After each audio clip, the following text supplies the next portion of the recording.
আসসালামু আলাইকুম। তোমরা সবাই কেমন আছো? আশা করি ভালোই আছো। লামিয়া ব্লগ চ্যানেলে তোমাদের জানাই সবাইকে স্বাগতম। তো প্রতিদিনের মতো আজকে আরও একটি নতুন ব্লগ নিয়ে এসেছি তোমাদের জন্য। তো জানি না তোমাদের কাছে কেমন লাগবে, তো আশা করি ভালোই লাগবে। তো ভিডিওটি শুরু থেকে শেষ পর্যন্ত দেখার অনুরোধ রইল। ভালো হলে একটা লাইক, কমেন্ট আর আমার চ্যানেলটাকে সাবস্ক্রাইব করে দিও। তো বন্ধুরা, আমি ইউটিউবে একেবারে নতুন, তো আমার ভিডিওগুলো কেমন হয় আমি তা জানি না। তো তোমরা যদি দেখে আমাকে কমেন্ট না করো তাহলে আমি বুঝতে পারবো না যে আমার ভিডিওগুলো বা আমার ভয়েস ভালো হয় না খারাপ। তো তোমাদের কাছে অনুরোধ, ভিডিও দেখলে একটা কমেন্ট অবশ্যই করবা। তো আজকে সকালে ঘুম থেকে উঠে হাত মুখ ধুয়ে তারপরে বাবুর জন্য একটু নুডলস রান্না করলাম আর একটা ডিম ভাজি করলাম। আজকে এতটুকুই করলাম, আর কিছু করলাম না। কারণ ভাত আছে, তো বাবুর আব্বু তরকারি আছে, তো একটা ডিম ভেজে দিলাম, তো সেটা দিয়ে খেয়ে যাবে। তো আজকে সকালবেলা উঠে প্রথমে আমি থাল বাসন ধুয়ে নিছি। তো সেগুলো এখন গুছিয়ে রাখতেছি একটা একটা করে।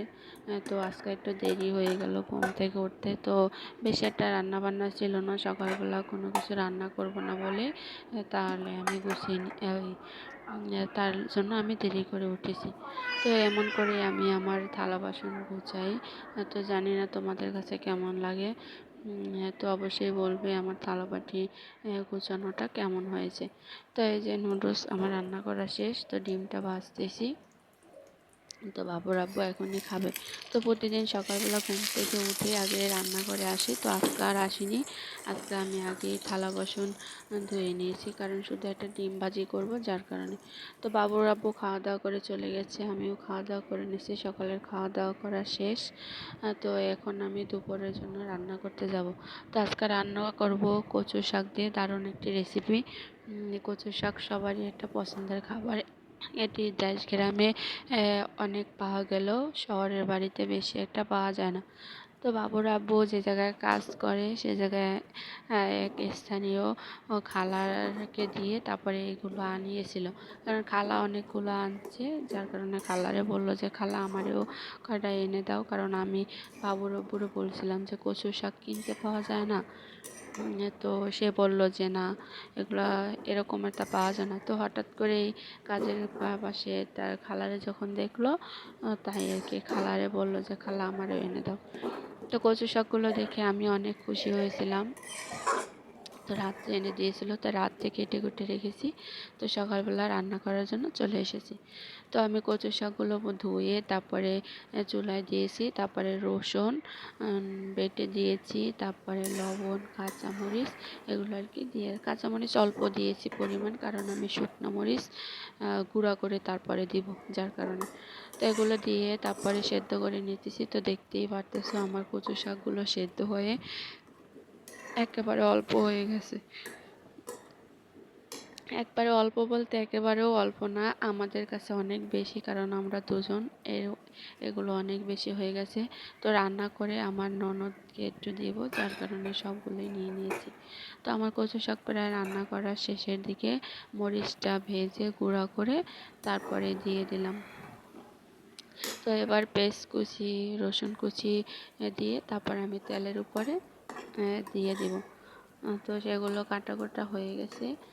তো পানিটা দেখতে পারতেছো বন্ধুরা, শুকিয়ে গেছে। তো এবার আমি তেলের উপরে দেবো। তো একটু পেঁয়াজ রসুন একটু বেশি দিলে তার শাকটা আর কি ভালো লাগে, যার কারণে দেখতে পারতেছো। তো আমি প্রায় দুইটা পেঁয়াজ আর রসুন তারপরে চুলার উপরে ভেজে তারপরে কচু শাকটা দিয়ে দিয়েছি। তো তেলের পরিমাণটা একটু বেশি দিয়েছি, কারণ কচু শাকে তেল পেঁয়াজ না হলেও ভালো লাগে না। তো আমার রান্না করা শেষ, দেখুন দারুণ হয়েছে। তো বন্ধুরা, এভাবে কচু শাক রান্না করে খেয়ে দেখবে যে কেমন লাগে। তো বিকালে নাস্তার জন্য আর কি, নাস্তা বলতে অনেক দিন ধরেই আর কি পিঠাগুলো খেতে ইচ্ছে করতেছে, তো খাওয়া হচ্ছে না। তো হঠাৎ করে আমার ননদকে বললাম যে আপা আপনি আমার বাসায় আইসেন, আজকে এরকম পিঠা বানাবো। তো বাসায় আসবো বিকাল থেকে অপেক্ষা করতেছি, কারণ প্রচুর বৃষ্টি হচ্ছে, যার কারণে সে আসতে পারতেছে না। আমি একাই আর কি বানাতে নিলাম। তো বাবুরে খাটের উপর বসিয়ে রেখে, তো হঠাৎ করে দরজায় নক করলো, আমার ননদ এসেছে। তো এই যে দেখেন আমার ননদ আর কি পিঠা কাটতেছে, কিন্তু হ্যাঁ পারতেছে না, যার কারণে আমি বললাম যে আপনি দিয়ে দেন, আমি কেটে নিচ্ছি।